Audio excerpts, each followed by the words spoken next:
This is my first memory, and it feels wrong. I'm a child, harnessed to a bench in a van. I can't move. I don't want to. It's very dark. Vibrations hum through the chassis. The drone of tires on highway is hypnotic, lulling. I'm not happy. I'm not sad. I'm not afraid. I just am not. Sirens sound, that irritating double whoop that usually means nothing and sometimes means everything. This time it meant everything. The van lurches violently, throwing me against another child. No one made a sound. The van remained silent except for the collective sway of small bodies shifting and sliding within the harnesses. Tires squeal. The world upends, but the harness keeps me in place. The van overturns and I black out. The memory ends here. It was in my mind, this fractured piece of my childhood, as I surfaced from a deep sleep. My toes were cold, and my left hand felt numb and oddly entangled. I tried to go back to sleep, but the sun burned overhead, glaring through my closed eyelids. My feet were getting colder by the second, and the ground, yes, the ground, I realized, the rocky, dirty, completely outside ground, hurt my back. I was way too old for this. I wiggled my fingers, a hand closed over them. Panic surged through me, inexplicable and primal. I gasped and sat up. Morning sunlight, a pale fairy tale gold, bore down on me. Thick California pines and dusty oak trees surrounded a perfectly concentric clearing. Slopes rose on all sides, forming a bowl. Everything looked unusually high. I shifted and realized I was in a long, shallow pit, a sort of runnel. I saw something flicker in the pines, a rich blue shadow blotting the scant light filtering through the trees. I thought about getting up to investigate, but something was wrong with my thought process. Like I couldn't figure out the point of thinking a thought, let alone carrying it out. The figure resolved into a small, thin woman clad in a royal blue coat. Sunlight turned her bright blonde hair into white fire as she emerged from the trees. I watched her approach with a blank, unbothered mind. She stopped in front of me, staring down with unreadable gray eyes. Then she knelt. To my shock, she pressed her palms against my cheeks. They were cool and incredibly soft, like the hands of a very old person. Listen. Her whisper tickled my skin. I strained to accommodate her, to show what a very careful listener I was. All right, I said. Her eyelashes flicked against my cheek. I imagined her surveying the clearing with her wide eyes. Your husband killed my sister. I don't have a husband, I said. The blue-coated woman pulled away and shook her head fretfully. Her expression unsettled me, so I looked away. Her hands disappeared from my face. Heat rushed in to replace the coolness her skin left behind. Her shadow engulfed me, and I was suddenly gone. I looked up and saw only the clearing, trees and gold bracken coating the slopes, sunlight shafting through the branches. I stared into the shadows and thought I saw another flash of blue. Something inside me cracked, that dam of emotionlessness giving way under the force of... what? Horror? Sorrow? I tried to stand, but that hand, the stranger's hand, the one that had woken me in the first place, tightened over my own. Panic resurged as physical and as paralyzing as a blow. I looked down. Another girl, younger than me, and blessed with the sort of fine-featured androgyny that can get you anywhere, blinked awake. She looked at me, then at her hands, then back at me. She frowned briefly, then a smile split her face. Hi. A pair of bemused frown lines appeared. Do you know who I am? Not a girl. The voice was clear and sweet, but unmistakably male. Surprise and curiosity tempered my panic a bit. No? He raised our entwined hands. Matching bracelets dangled off them, clumsily woven with matching white beads that spelled out, best friends, with little blue knots in between. Friendship bracelets, the kind you make in summer camp. I squinted against the sunlight, trying to focus on the boy, man, actually, but my head felt thick and gray, like nothing, unrendered, suffocating space. He sat up with a grimace and shook his head. Strands of sleek hair hit me in the face. Dust puffed up, making me sneeze. He apologized blearily, then extended his right hand. I shook it, bemused. Hello, best friend. I'm Richard. I blinked, feeling blank. Undefined panic clouded what little concentration I had. I realized he was still holding my hand. Both of our hands were clasped now, crossed in twin X shapes. He narrowed his eyes. Let me guess. I'm good at this. You're... Gabrielle. Rachel, I blurted. The name didn't sound right. In fact, it didn't sound like anything, but it felt right rolling off my tongue. My mind didn't remember, but my body did. He looked just as confused as me, if a little merrier. Together we looked around. It was a beautiful place, shades of gold and brown and pollen-dusted green, illuminated by truly ethereal morning sunlight. No people that I could see, no sound, but the runnel where we sat stretched the clearing and crisscrossed it, creating odd, inorganic geometry. Were you camping? Asked Richard. I shrugged. Footsteps crunched behind us, panic again, constrictive and overwhelming. I whirled around. A man bore down the slope, approaching quickly. There was an air of relief about him. Richard frowned, then smiled. He stood up, forcing me along with him. That's my boss. Suddenly, his face fell. He looked at me in moderate horror as the man slowed to a stop in front of us. Shit. Shit. Richard's boss echoed. That one word, brief and equivocal, betrayed some sort of liquid accent. Is that my boss, too? I asked. Maybe that's why I was so afraid. I'd screwed up badly at some kind of work function or outing. Though what it could be, I had no idea, and had committed a fireable offense. Richard's boss looked at me with amusement. Your boss? I'm Rachel, I blurted, and extended my free hand. He grinned. He was older, 50 at least, probably more, but beautiful. I know. Richard's hand convulsed on mine. He thrust our wrists out, yanking me forward. We're best friends.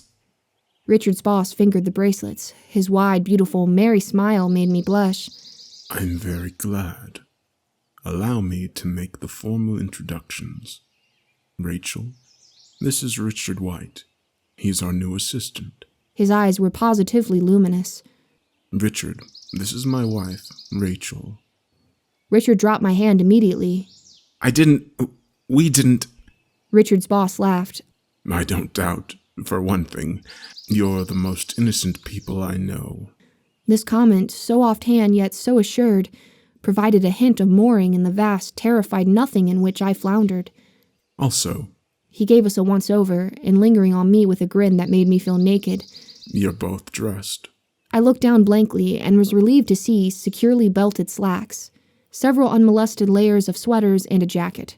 I couldn't figure out why I was dressed as such on a warm day, but at least I had clothes on. I'm glad you met. I knew you'd hit it off, Richard's boss said. Richard wore a queasy smile. I realized I was watching him and looked away. Richard's boss, my husband, grinned and chuckled. You both look so guilty. Because I felt guilty. That pulse-pounding primal panic. An animal caught in a trap. Why? Richard's boss draped an arm around my shoulders. With it came a pleasantly suffocating blanket of calm. Tension melted, replaced with memory. Michael? Michael. My husband, Michael. He smiled. There she is. He squeezed my hand and exchanged pleasantries with Richard, who still looked pained and guilty. As they spoke, my mind drifted, grasping onto shards of memory and putting them together. I could practically see them, jagged blue pieces of glass, scraping and grinding as they struggled to fit together. Slowly the memories resolved, and I finally remembered something. I'd met my husband at work. I'd been a costume designer and seamstress for a theater company. Michael was a true blue patron of the arts. The night of my first show, he came backstage. He knew all my coworkers, and they all seemed to love him. It made me nervous. I was afraid he wouldn't like me, and that if he didn't like me, I'd be fired. Noticing my less than stellar reaction, Thomas, my program director, pulled me aside and said Michael almost single-handedly kept us going with donations in the tens of thousands of dollars. So... Be nice. Thomas's eyes bored into mine, cold as ice and hard as flint. He hated me. I knew it. So why had he hired me? Why did he keep me? He could have his pick of costume designers. It was LA, and I was dispensable. Thomas's gaze flicked to Michael, who was enthusiastically shaking hands with Carmela, the stage manager. Thomas smiled, then looked back at me. His hands tightened on my shoulder, uncomfortably close to my throat. He told me to give him what he wants. Thomas steered me towards Michael, who was laughing uproariously. A blushing Carmela basked in his amusement, looking very pleased with herself. Thomas shoved me forward. Michael, still laughing, glanced at me, then Carmela, then back at me. He had strange eyes, one clear bottle blue, the other deep, vivid green. Ridiculous eyes. Young adult novel eyes. Inexplicable terror bolted through me, followed by excitement. He held my gaze for a few extra beats. Over his shoulder, Carmela shot me an unreadable look. Then he extended a hand, broad, long-fingered, uncomfortably strong. He smiled, opened his mouth, and looked down bashfully. Then he peered sideways, as if afraid to look at me head-on. His eyes were so bright. "Michael." God. Thomas hissed. I heard, even from a few feet away. I also heard Carmilla shushing him. No, Thomas. He said genuinely. Just Michael, but I'm very flattered, thank you. "I'm Rachel," I said. I've heard. He had a trace of an accent, something liquidly European. Thomas was excited to get you. Unable to contain my shock, I laughed. It made him laugh too. "What?" Feeling bold, I beckoned Michael close. He leaned in, inches from my mouth. "He hates me," I whispered. I glanced over at Thomas, who was unapologetically staring at us. "Between you and me, I think this is going to be my first and only show here." I wouldn't worry about that. Michael pulled back. He met Thomas's glare and winked. He's just prickly. Trust me. You'll be best friends before you know it. His hand went to my elbow, shockingly possessive and familiar. He started to speak again, but Carmela frantically stormed through. It was showtime. Will I see you after? Michael asked. "I'm not going anywhere after. I have to clean up after the performance." He smiled radiantly. I'll come back to help you. Before I could speak, he turned around and disappeared into the hubbub. True to his word, he stuck around after curtain call. Usually it was just me, Carmela, and Thomas, working for what felt like hours. Michael made the work twice as fast and fun.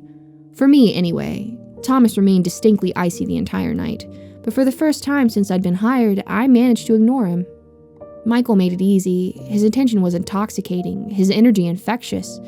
At 54, he was exactly twice my age, but seemed so much younger. After we locked up, he invited us all for a late dinner. My treat. He smiled. It was nearly 2 a.m, and surprisingly cold. Carmela shook her head blearily. Thomas rolled his eyes. Strange that Mr. Give Him What He Wants was so openly disdainful.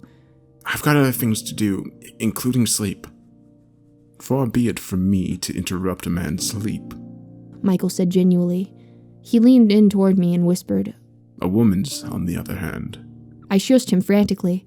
Thomas gave us the coldest, tiredest look I'd ever seen. Have fun, you two. We did. So much, in fact, that I was late for work the next morning. Thomas was waiting for me. For once, he didn't look angry or mean, just tired. We worked on sets in silence for what felt like hours. Tension clung like a suffocating fog. I couldn't stand it. It sent trickles of apprehension and panic through my bloodstream, coagulating into a terrible pressure in my chest. Finally, I steeled myself and said, "What's wrong?" Thomas rolled the newly dried background flat without meeting my eyes. He's a slut, you know. I could tell. I hesitated. "Were you an item or anything?" He rolled his eyes, but didn't look at me. No. "Look, what to say and how. I won't cause any problems or bring any issues to work. I don't expect anything from him." Thomas resolutely kept his eyes on the flat. "I don't even know if I like him." This was a lie. That's what everyone says. "Everyone?" Everyone.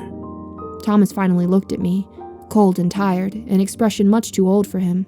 He's an original bluebird, Rachel. "What does that mean, really?"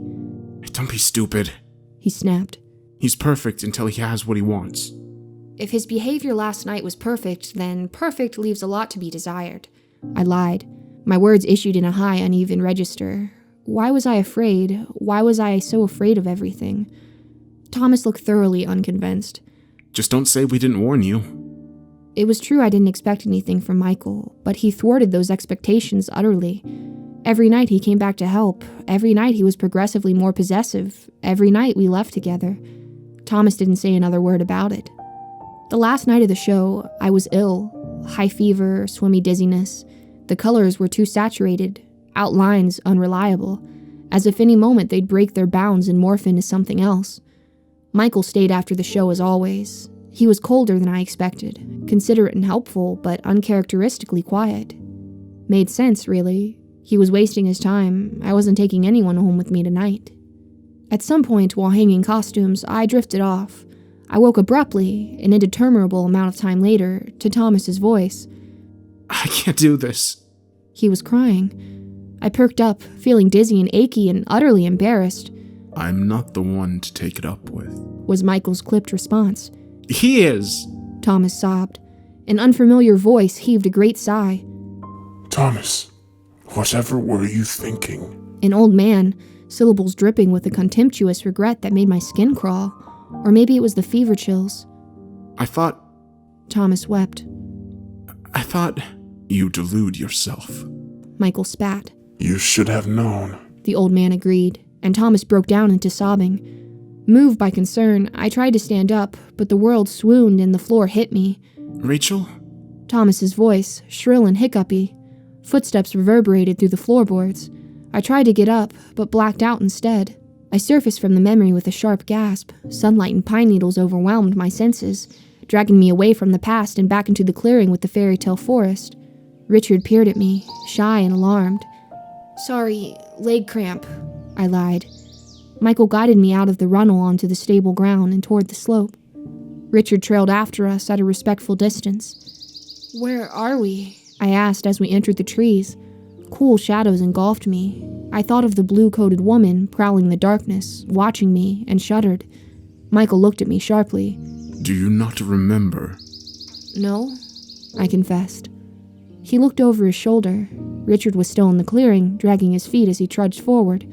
Michael leaned in. You haven't been doing well. You've been here to reset. Am I in rehab? He hesitated. No. Why is your assistant here? For the first time, he wouldn't look at me. It's homecoming day. He came to meet you. Why? I thought he might help you. With what? With days you aren't feeling well, he said evasively. I fell abruptly silent, turning the implications over in my mind, skittishly examining each. Do you think it's a good idea? I wouldn't have introduced you otherwise. But last night, what if it was drugs? What if he brought me drugs? It wasn't, and he didn't. But... Rachel, it was a bad reaction to a bad treatment. That's why we're leaving. More implications, more questions, more fears. Where's everyone else? I don't know, and frankly, I don't care. I saw a woman here.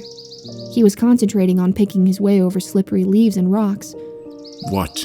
When I first woke up, before you came, there was a woman. She came through here, through the trees. And? I opened my mouth, but a rumble of that now familiar panic, equal parts primal and ridiculous, choked me. I fumbled and finally said, I don't know. He moved behind me, cupped my elbows, and steered me toward a break in the trees ahead. Maybe a worker. Probably a dream. Though the blue-coated woman's words echoed in my head, I agreed with him. Michael was boisterous, loyal, and passionate, empathetic to a fault, and above all kind. He couldn't kill anyone. I was so stupid for being afraid. We broke through the trees. I blinked stupidly in the sudden brightness. Cabins were evenly spaced along the dirt meridian. A car, our car, was parked in front of the farthest one, next to a jewel-toned motorcycle. Michael strode forward and opened the door for me. I looked at it, nonplussed. Go on, he said breezily. You're all packed. Footsteps crunched behind me. Richard.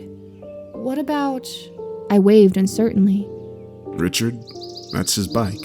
He smiled, that dazzling trademark smile. What do you think about breakfast? The forest, it turned out, was an anomaly, a lone oasis of green in the middle of a seemingly vast desert. The ride into the city was long and awkward and slowed by rush hour traffic. Finally, Michael pulled into a tiny lot, paid for a spot, and parked. He led me into a posh cafe. I realized my palms were sweaty and wiped them on my pants. Richard entered right as Michael requested a table on the roof. Despite Michael's attempts at conversation, awkwardness reigned until our food arrived. So, he said as he cut his sausage, I don't know what you managed to discuss last night, but Richard, you might be interested to know that Rachel works as a coach and event organizer at the theater. Richard perked up. Do you act? I shuddered. Not anymore. Turns out I hate attention. The readiness of the memories troubled me. Richard gave a small, nervous grin. Then however did you end up here? Honestly, I don't remember anymore. Michael swallowed a bite of French toast. When Richard isn't answering my phone, he's a musician, a quite talented one. I smiled encouragingly. That smile froze as Richard visibly blanched. His eyes darted from side to side, forehead knit. He stood up suddenly, knocking into the table. I'm sorry. I need... He turned and dashed towards the bathroom. None of our fellow diners paid him any notice. Maybe we should stop eating, I said. No, don't tell him I told you. It's illegal after all, but he has severe stomach issues. I picked at my food, choosing my next words with care. I really don't know what happened last night. I'm sorry. He smiled reassuringly. I have more than a vague idea. Don't worry, it wasn't your fault.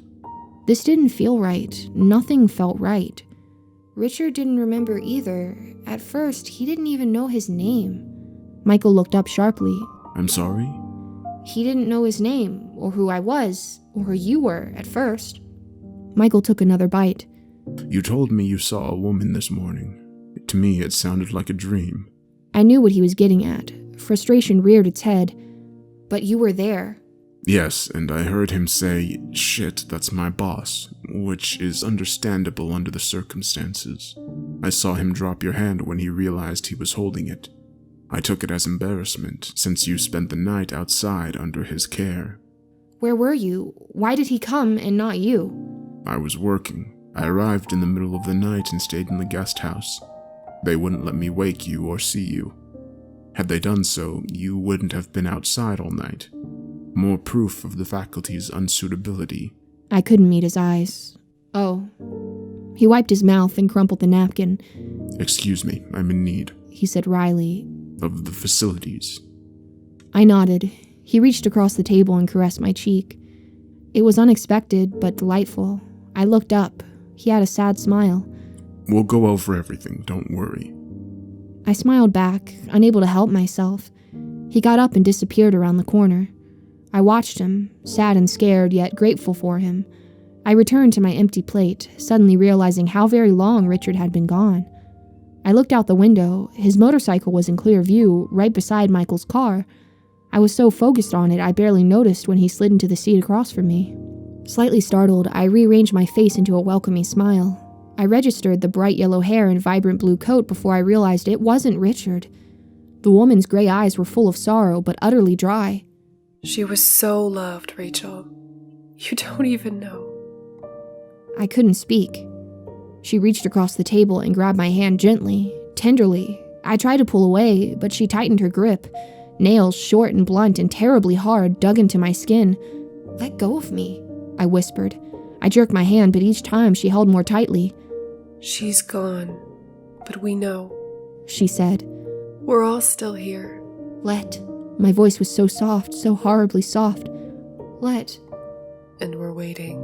Let me go! My scream rang through across the floor. She smirked, tightened her grip excruciatingly, then released my hands as Michael barreled upstairs. The blue-coated woman's eyes went from him to me. The smile widened. I stood up, face burning as a dozen pair of eyes tracked me and dashed to the stairs. Michael caught me. "Who is that?" I lost all volume, voice reduced to an ill wheeze. Who is she?" Who? What? I pointed accusingly at the table, but it was empty. The rooftop cafe was clean, bright square, populated with 18 small tables arranged in a neat grid. There was nowhere to hide. I stood in front of the only exit. There was no way she could have gotten past me. I fought back tears as ugly, unwelcome puzzle pieces arranged themselves in my mind. So many were missing, but I had enough to understand what was happening. In some kind of inpatient facility for serious issues, they hadn't done what they were supposed to. I was suffering from some sort of amnesia. I was seeing things that didn't exist. Something was wrong with me. I couldn't remember what it was, but it was so bad Michael couldn't bring himself to say it on what was supposed to be a happy day, homecoming day. I started to cry. Michael wrapped his arms around me, soothing me with soft, indistinct murmurs, and walked me down the stairs. It was dark outside, almost too dark, and I fought back shivers as he settled the bill. Then he ushered me outside, back into the bright morning, and helped me into the car. Humiliated, I stared into my lap, watching my fingers writhe helplessly. Then I saw small, viciously deep crescents in my skin, bruisey, oozing blood, rising into welts, the kind of marks left by fingernails. I held my hand up as Michael entered the car. He looked over, brow furrowed, and gently took my hand. What happened here? You're bleeding. It took all of my strength to keep my voice steady. I don't know. He watched me carefully, eyes seeming to bore into my skull. Maybe my voice wasn't as steady as I'd thought. Then he smiled and reached over, hand sliding under my hair and cupping the back of my head. It was intimate, romantic, and incredibly soothing. I leaned in. We'll get you sorted.